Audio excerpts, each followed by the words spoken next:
যারা এই প্রবাসে থাকে শুধু একমাত্র তারাই জানে যে প্রবাস নামক এই জেলখানা যে কি, শুধু একমাত্র প্রবাসী জানে ভাই। এই সারাদিন 12 ঘন্টা 8 ঘন্টা ডিউটি কইরা আইসা হাইরা ক্লান্ত হইয়া রান্না বান্না হইরা খাওয়া দাওয়া, বাড়িতে একটু সময় দেওয়া, কথা বলা, ঠিক আছে?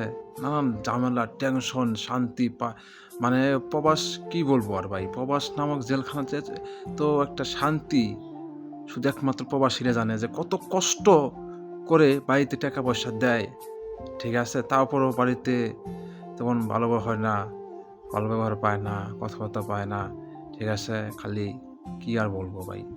তাই বলি কি যে প্রবাসী করে ভাই কখনো কষ্ট দিয়েন না। প্রবাসী করে কখনো কষ্ট দিয়েন না। কারণ হাড় ভাঙা পরিশ্রম করে বাড়িতে টাকা পাঠায়, হ্যাঁ? আসলেও আমি বুঝতাম না যে প্রবাস নামে এত কষ্ট, এত যন্ত্রণা, ঠিক আছে? শুধু এই প্রবাস আইসাই বুঝতে পারতাছি যে প্রবাস নামক কি এটা, ঠিক আছে? মন চায় যে বাংলাদেশের মতো এই সৌদি আরবে মানে প্রবাসে পাখির ডানার মতো উঠতে। কিন্তু ভাই পারি না রে ভাই, পারি না, পারি না।